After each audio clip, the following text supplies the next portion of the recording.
Hello, class. Welcome back. I'm Professor Watson, and this is Contracts LGLA 1351. This is our second lecture for Chapter 1. So, week 2, second lecture, Chapter 1, if that helps you keep track of where we are. This week, we're talking about what is a contract. We talked about the basic definition of a contract, that it is a set of legally enforceable promises between two or more parties, right? That's a most basic definition, and that's a great definition to hold on to for the rest of your career, really. A set of mutually enforceable promises between two or more parties. We talked about the elements of a contract. Remember, we talked about the 5 or the 4 elements. We had that extra one at the end. Said I don't really matter how you count it. And I promised I was going to repeat them every single lecture, and I'm not going to break that promise. The 5 elements of a contract are an agreement, a meeting of the minds, right? Consideration, what you give for what you get. Mutuality, both sides have to give and get something. They have to be able to enforce the contract. And then fourth is capacity, right? Both parties have to have the legal capacity. The law has to recognize them as capable of entering into contracts. So generally no children, generally no people who have been declared incompetent or not legally sane. There can be some other areas where people don't have capacity. We'll talk about that in a later chapter. And then lastly, whether you count it as an element or just a condition that has to exist, is legality, right? The courts are not going to enforce illegal contracts. So agreement, consideration, mutuality, capacity, legality, the 5 elements of every single contract. Chapter 1 here is what is a contract. And we talked about some of those basics already. And then we started talking about the last part of the chapter of your book is alternatives to a contract. What is not a contract? The very first thing that we started talking about was we started talking about gifts, right? A gift is not a contract. Why? See if we can get down to it. A gift is not a contract because it's one-sided. There is no consideration. Only one side is giving anything. Only one side is getting anything. So a gift is not enforceable until it is both delivered and accepted. So once you've given a gift, no backsies, right? No takebacks. But until then, a gift is completely unenforceable. It's just a naked promise. Your book has 2 other alternatives to contract, and these are important to start thinking of right now. Because what if a client comes into your office and says, hey, here I got this set of facts, and you're like, wow, that is so close to a contract, but you're just missing one element. And it's, man, this seems completely unfair. How could the court not enforce this? But I'm sorry, you don't have all 5 elements of a contract. So what do? Do you throw them out of your office? No. The law, these next 2 categories of alternatives to contract are what we would call equitable remedies. Okay, equitable remedies. Equity means fairness. These next 2, promissory estoppel and quantum merit or quasi-contract, are equitable doctrines. They're equitable remedies. They're legal concepts that have been developed over decades and even centuries by the courts when they got a case that they couldn't enforce because there was some missing element of a contract, but it just wasn't fair. And so in equity, in fairness and good conscience, the courts have developed these theories and say, well, in certain circumstances, we got to enforce these anyway.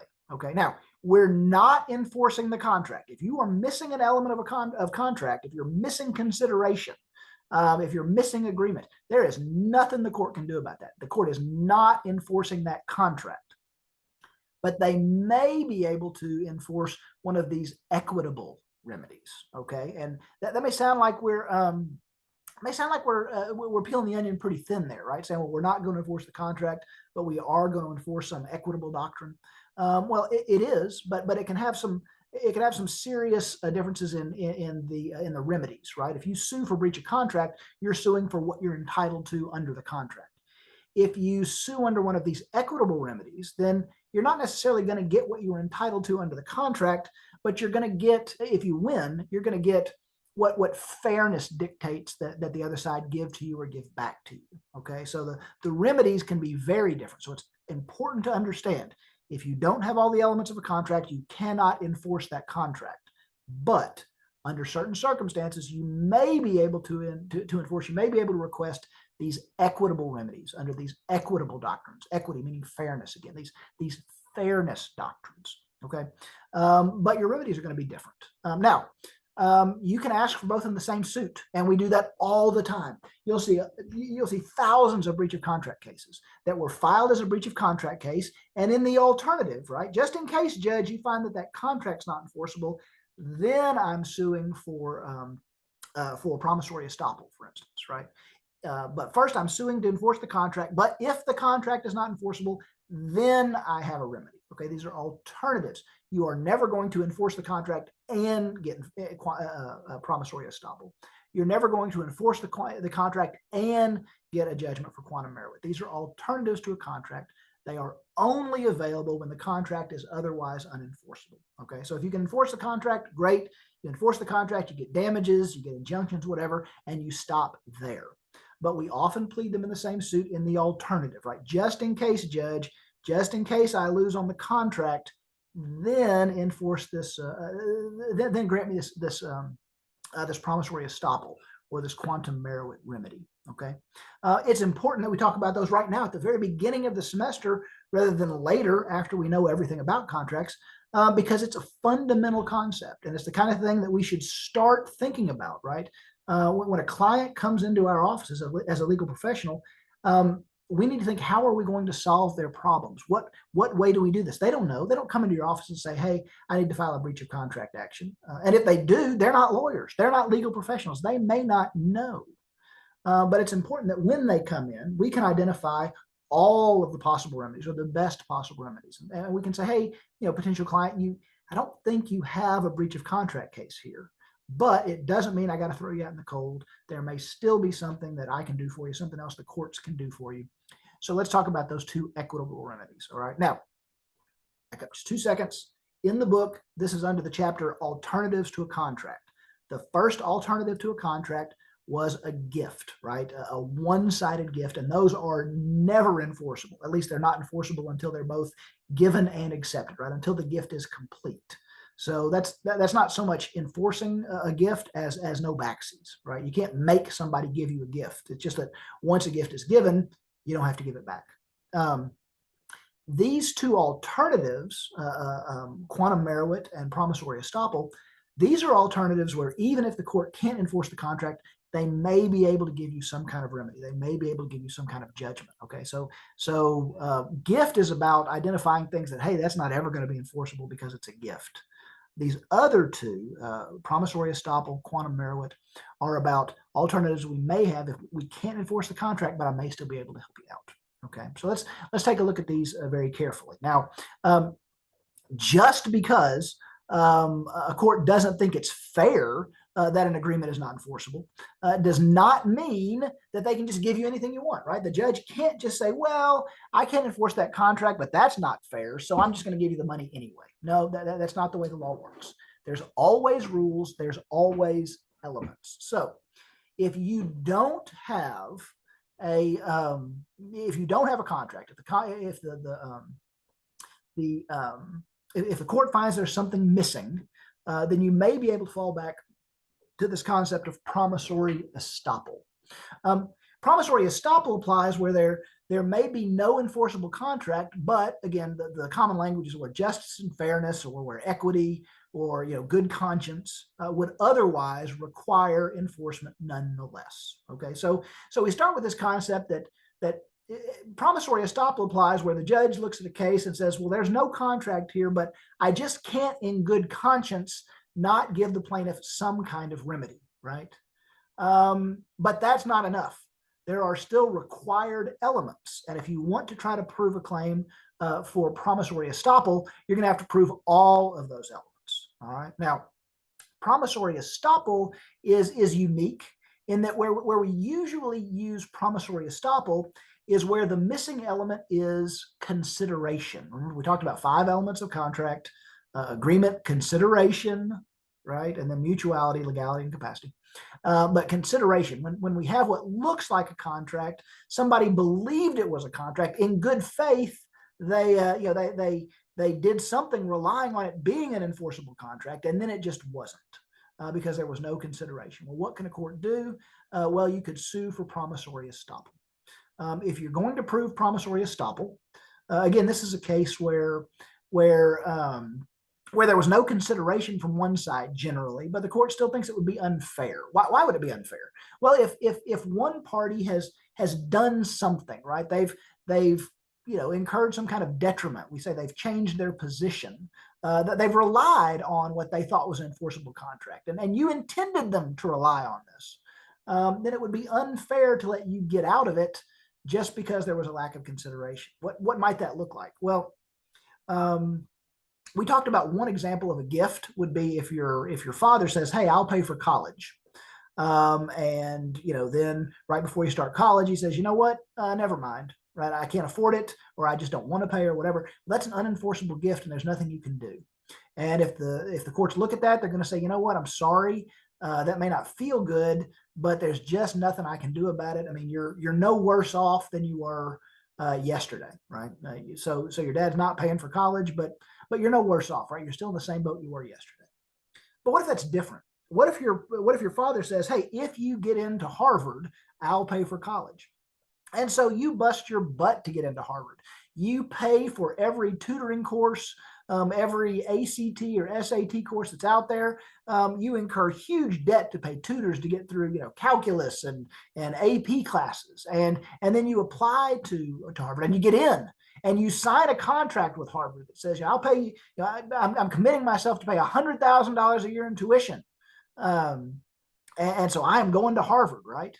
Woohoo! I'm so excited about this. And now, right now that you have, now that you've incurred all these obligations, now that you've spent all this money, now that you've gone to all this extra effort that you wouldn't have gone to if your father wasn't going to pay for Harvard. Now that you've incurred this debt, right? You signed a contract to Harvard. "I'll pay you $100,000 a year." You don't have $100,000 a year. You only signed that because your dad said he was going to pay. Now that you've done that, your dad says, "Hey, I'm not paying for Harvard." You try to sue your dad for breach of contract, and the court says, "You know what? There's no contract here. There's no contract because while your dad promised to pay for Harvard, you didn't promise anything in return. Dad was giving, but he wasn't getting. You were getting, but you weren't giving. So I'm sorry, there's no contract here that I can enforce." But you say, "Oh my God, I'm on the hook for $100,000 because I relied on his promise. That's not fair, Judge." That's where the judge might go, "You're right." And if your lawyer's good enough and knows what to call that and knows the elements of promissory estoppel, then I may be able to help you out. Now, the first thing you got to do is plead and prove promissory estoppel. So it's important to understand the elements. Let's look at the elements of promissory estoppel. Based on what I've described, you could probably start to figure them out now, right? But there's 4 elements of promissory estoppel. You should absolutely memorize these, okay? First element of promissory estoppel is there has to be clear evidence of a promise made. Clear evidence, not just some evidence, but clear evidence of a promise made, all right? So you have to have some evidence, some clear evidence that your dad promised to pay for Harvard, right?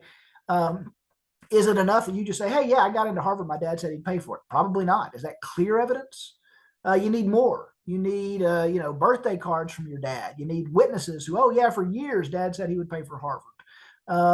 You need an email from you that said, "Hey, Dad, I'm getting ready to apply for Harvard. Are you sure you're going to pay for this?" Right? Even if Dad doesn't reply, that starts to be some pretty clear evidence, right? That Dad had promised to pay for Harvard. So clear evidence of a promise made is number 1. Number 2 is that promise has to be one which the promisor knew and should have expected the promisee to rely on. Who's the promisor? The promisor is the person giving the promise. In this situation, that'd be your dad, right? The promisee is the one getting the promise. That's you.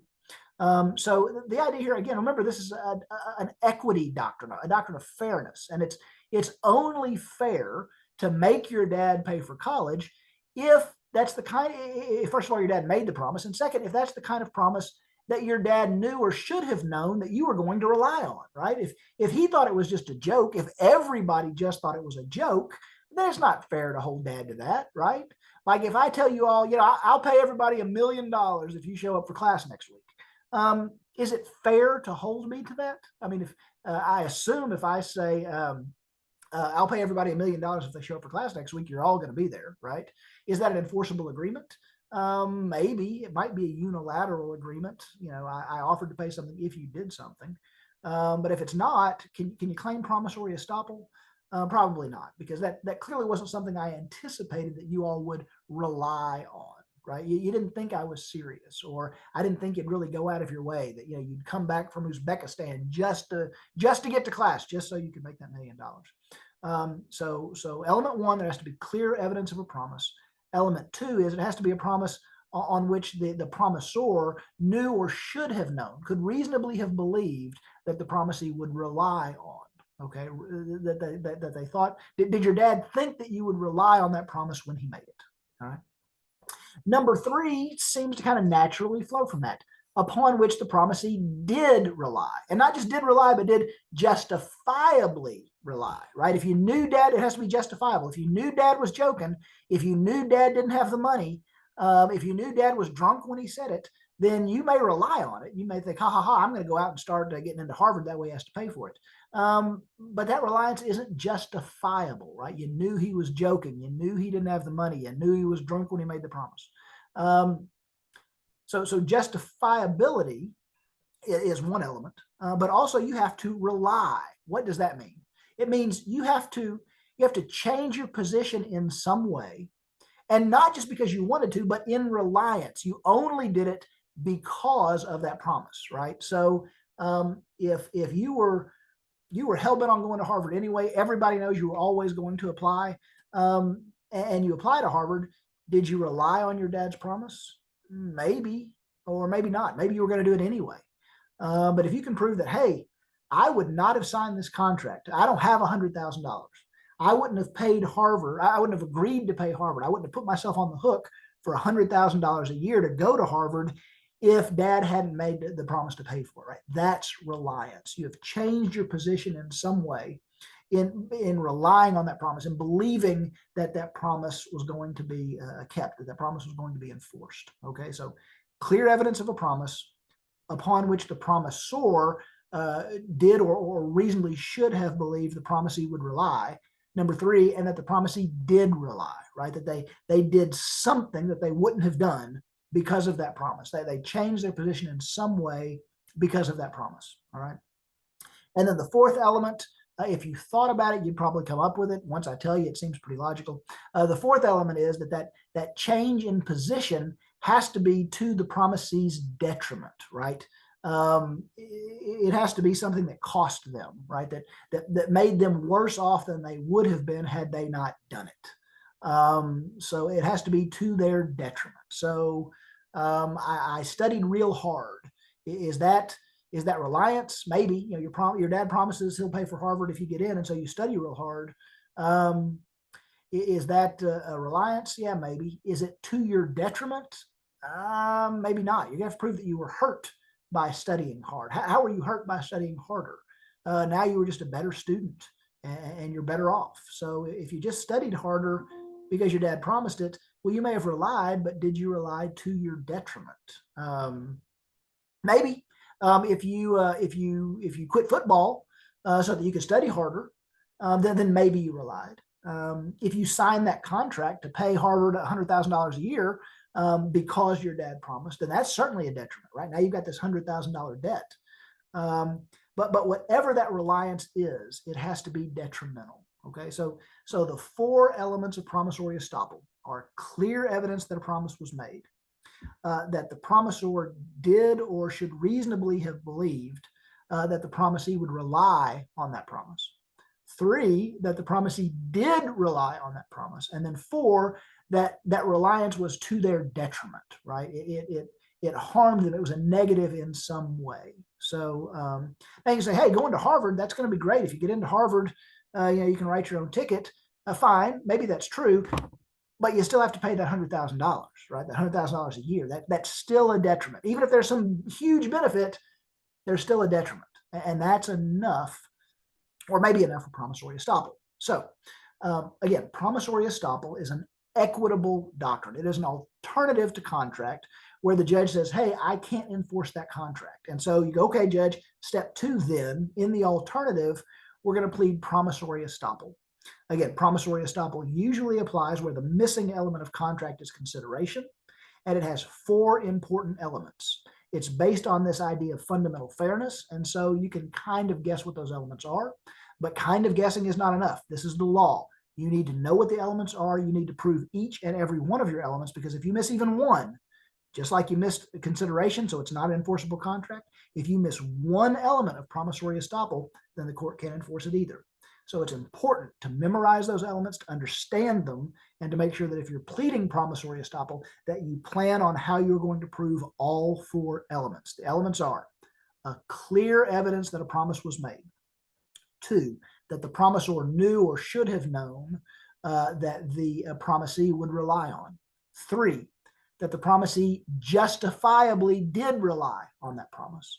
And 4, that reliance was to their detriment, that it harmed them in some way when they changed positions. Okay, if you can prove those 4 things, then you can see how a judge might say, well, okay, Dad, I can't enforce this contract that you're going to pay for Harvard, but that's not fair. You led this kid to believe that you were going to pay for it, and they clearly relied on it. You told them over and over again, and they were clearly excited about it, and you knew they were relying on it. You let them sign that contract with Harvard for $100,000 a year, and now you just leave them hanging. And that's not fair. So I'm going to make you pay, Dad. Even if I can't enforce the agreement, I'm going to make you pay under this fairness doctrine, under this equitable doctrine of promissory estoppel. Okay, promissory estoppel. There's one more alternative to contract, then we'll be done with this chapter. Let's talk about the next one. Your book calls this next one quasi-contract. I don't, and some people do. I don't mind the term quasi-contract. I just don't like it because it doesn't really mean anything, right? What does quasi-contract mean? Quasi means similar to, right, but not the same. Similar to, but not the same. So a quasi-contract is something that looks like a contract, but it's not, right? Well, that's not very helpful. That doesn't tell you, with promissory estoppel, the reason we call it that is because estoppel means to prevent somebody from trying to claim something in court. Okay, so with promissory estoppel, you made a promise, and so the court is going to keep you from arguing that there was no consideration, right? That's promissory estoppel. You made a promise, the other side relied on it, and so the court is going to stop you from arguing that there was no contract. With quasi-contract, what is that based on? It's kind of like a contract, but it's not a contract. Doesn't really tell you anything. Most law schools, most written opinions, instead of calling it quasi-contract, we use a Latin term. They'll call it quantum meruit. See it about 4 bullet lines down. Quantum meruit. Quantum meruit is a Latin or Frenchified version of Latin, meaning the amount merited, right? The amount deserved. Another kind of English way to say that is unjust enrichment. So you'll often see quasi-contract called quantum meruit, that's the Latin term, or unjust enrichment. And I think unjust enrichment or quantum meruit, those are interchangeable. Those are much better terms to use, right? Because unjust enrichment, well, that says something. That doesn't say it's just kind of like a contract. It says somebody's getting something they don't deserve, right? Unjust enrichment. You will likely not ever hear me use quasi-contract again. If I do, I'm always going to throw that in as a secondary description because I prefer the terms quantum meruit or unjust enrichment. I think they're much more descriptive. I think they're much more helpful. And so those are the terms we're going to use in this class. If you see questions on a quiz or a test about quasi-contract, well, just understand that we mean quantum meruit or unjust enrichment. But more importantly, if you see a question about quantum meruit or unjust enrichment, you need to understand that if you're going back to your book to look up your notes, we're talking about that quasi-contract. All right, so quasi-contract, quantum meruit, unjust enrichment, all the same thing. I mentioned that quantum meruit is kind of a Latin term. Normally, we put Latin terms in italics.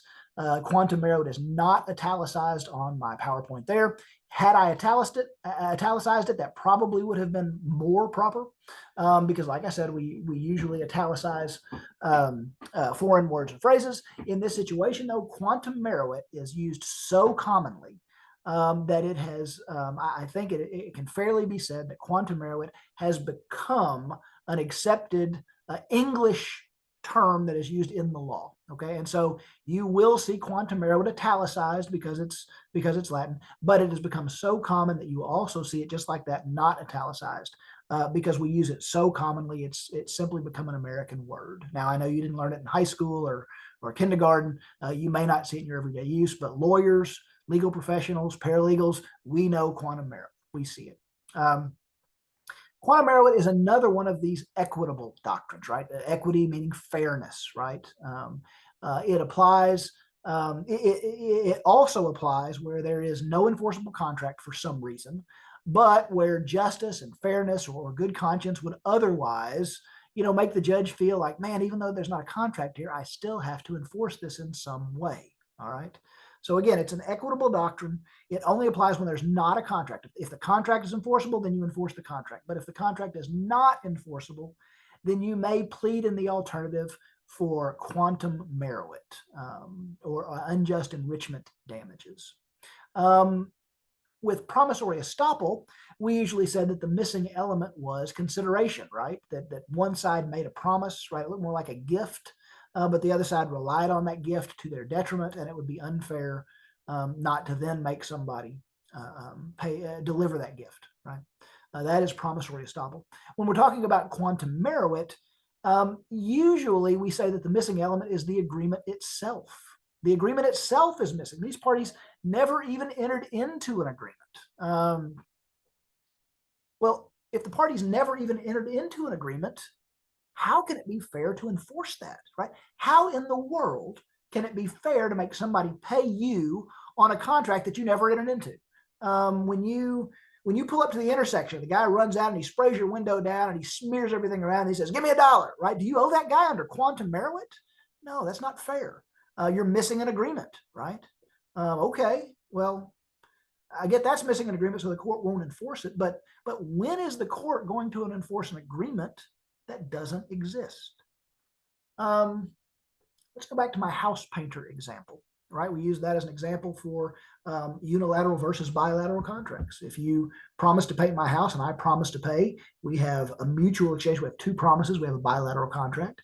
But if I say, if you'll paint my house on Monday, I promise to pay you, you don't say anything, we've got a unilateral contract. If you show up on Monday and start painting my house, we have a contract. If you don't show up on Monday and start painting my house, then I can't enforce it. You never promised anything. We have a unilateral contract. It remains executory. It's not enforceable because you haven't accepted it by performance yet, right? That was my house painter example. Let's take it a step further. Let's say that I promise to pay you $1,000 if you paint my house on Monday. And you promise I will show up Monday and paint your house. We got a deal. We shake on it. We have a written contract. We both sign it. We have that notarized. We've got 17 bishops there to all witness it. We've got the thing on video. I mean, this is an ironclad contract, right? It is enforceable, man. We can prove this one. And so I'm at work on Monday, but you show up Monday. And you show up in your van and it says, house painting services.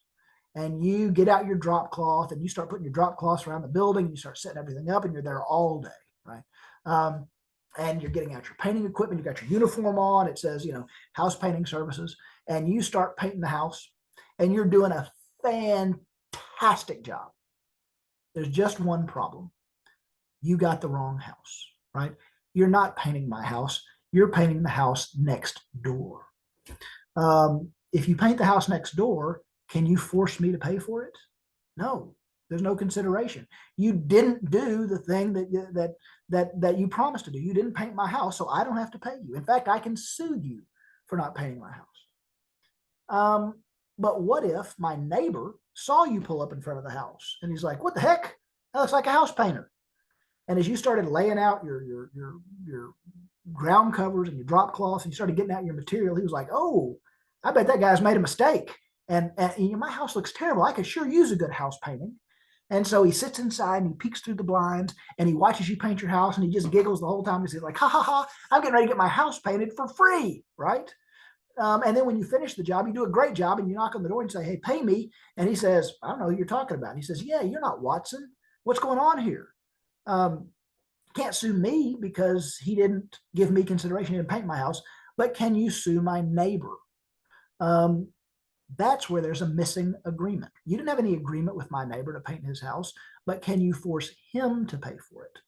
You can if you can prove the elements of quantum meruit or unjust enrichment. Quasi-contract is what your book calls it, right? The idea here is again this unjust enrichment. You delivered a benefit to him and he has benefited. And so it would be unfair for him to keep that benefit without paying for it, right? Unjust enrichment. See why I like that name so much better than quasi-contract? Unjust enrichment. You delivered this benefit to him. He is better off than he was. So it's unfair to let him keep that benefit without paying for it. Unjust enrichment. Now, before we get to the elements, let's think that through a little bit more. What if my neighbor wasn't home when you started painting the house? What if you start painting the house and there's nobody there? And he comes home 6 o'clock at night and you're just now wrapping up and you're throwing the last couple things in your van. And he goes, holy crap, somebody painted my house. I didn't want it. I didn't need it. I wasn't planning on paying for it. Is it fair to make that neighbor pay, right? That's different from where the neighbor's peeking out the blinds and he's like, ha, ha, ha, I'm going to take this for free and just keep it, right? But if he showed up, he's like, I didn't want this. I didn't ask for it. I didn't need it. I didn't know anything about it. Is it fair to make that guy pay for it? Probably not, right? I mean, that's just, sorry, painter, you made a mistake. But that guy didn't do anything wrong, right? Even if it was a great job, and he's happy to have the house painted, he's just like, I don't have $1,000. I didn't know anything about this. If I had seen you, I would have told you to stop because I don't have the money. Is it fair to make that guy pay? Probably not, right? Probably not. Most of you would say, well, no, that's not fair. I mean, it sucks for the painter, but it was a mistake and he's the one that made the mistake. He's going to have to eat it. So in order to make that guy that peeked through the blinds and watched you do it pay, you're going to have to, number one, know the term, right? We're suing for unjust enrichment. We're suing for quantum meruit. We know we don't have a contract. The missing element is the agreement itself. We had no agreement with this neighbor, but we still want that neighbor to have to pay for it under this unjust enrichment theory. So we have to know the elements. We have to prove the elements. What are the elements of unjust enrichment? Let's finally get to that. Sorry. See if I can get that back up. The elements of unjust enrichment are, number one, the plaintiff has to bestow some kind of benefit, right? That's just what the name says, unjust enrichment. You gave some kind of benefit to the party you're suing, the party who is not a party to the contract, right? The neighbor. You painted his house. That was a benefit.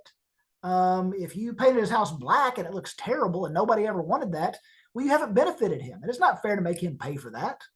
So the first element is you had to bestow some kind of benefit. In this situation, it'd be that you showed up and you painted his house. And that'd be for a judge or a jury to decide, well, was that a benefit? Did it do him any good? That's the first element, that the plaintiff has bestowed some kind of benefit on the defendant. Number two, the plaintiff had to do so expecting to be paid. Now, he expected to be paid by me, not my neighbor, right? But he didn't do this out of the goodness of his heart. This wasn't some kind of shakedown. It wasn't a gift. You can't give somebody a gift and then ask them to pay for it. It's also not that scam at the intersection, right? Where some guy runs out and sprays your window down and then wipes it down. He knows you weren't going to pay him for it. So number two is that the plaintiff had to expect to be paid. So you bestowed a benefit. Number one, the plaintiff bestows a benefit on the defendant. Number two, the plaintiff expected to be paid. All right. Number three, this comes down to which neighbor is it fair to make pay, right? And that's that the defendant had knowledge of the plaintiff's actions and of his expectation to be paid, right? That neighbor who was peeking through the window, he knew what was going on. He could see that your van said home painting services. He knows painters don't do that for free. He knew that you were delivering a benefit. He knew you were expecting to be paid, and he let you do it anyway, right? Sometimes we call that tacit consent or tacit acceptance. Tacit just means implied, right? It wasn't stated. You didn't go out and say, yes, I see you painting the house. It's the wrong house, but if you will paint it, I will pay you. No, but you implied by your actions. You could have stopped him. You saw him doing it. You knew he was going to expect to get paid, and you didn't. So tacitly, impliedly, you consented or you accepted those services. All right. So if the defendant has knowledge of the plaintiff's actions and of his expectation to be paid, then that is tacit consent or tacit acceptance. And that separates that neighbor who watched you do it through the window versus the neighbor who just came home from work after you've already done, right? And that's why it's fair to make one pay and not the other. Right? And the third element is lastly, would the defendant be unjustly enriched if they're not required to pay? Remember, this is an equitable doctrine. It's a doctrine of fairness and equity and good conscience. And so the question is, would it be fair? Would it be unfair not to make him pay? All right. Now, you got to prove those other three elements first. You got to prove that you delivered a benefit. You have to prove that you expected to be paid for that benefit, even though you were expecting the wrong person to pay. You expected to be paid. Number three, that the defendant knew, was aware of you delivering this benefit, was aware that you expected to be paid. And then lastly, that it would be unfair to make you, to let you keep the benefit without being paid. If a landscaper shows up and digs a hole in your yard and plants a new tree, well, if it's the wrong house, he can just dig it up, right? Dig it up, go plant it in the next door tree, cover it up, put some grass on it, everything's good, right? You don't make it wouldn't be unfair not to make your neighbor pay for a tree he didn't want it, even if he saw you do it, because it's easy just to move it. But if you've painted the whole house, he watched you do it, it's a great job, it has benefited him, then it might be unfair not to make that neighbor pay for the house. All right, so that's quantum meruit or unjust enrichment. We often say they mean the same thing. It's the same concept. Quantum meruit means the amount deserved, right? So in other words, you're paying the painter the amount he deserves for his work. Unjust enrichment is just kind of the flip side of that same coin. It's how much should he have to pay? How much was he benefited by your work? But we use the terms interchangeably. Quantum meruit, unjust enrichment means the same thing as quasi-contract, but that's a stupid term that doesn't really describe anything.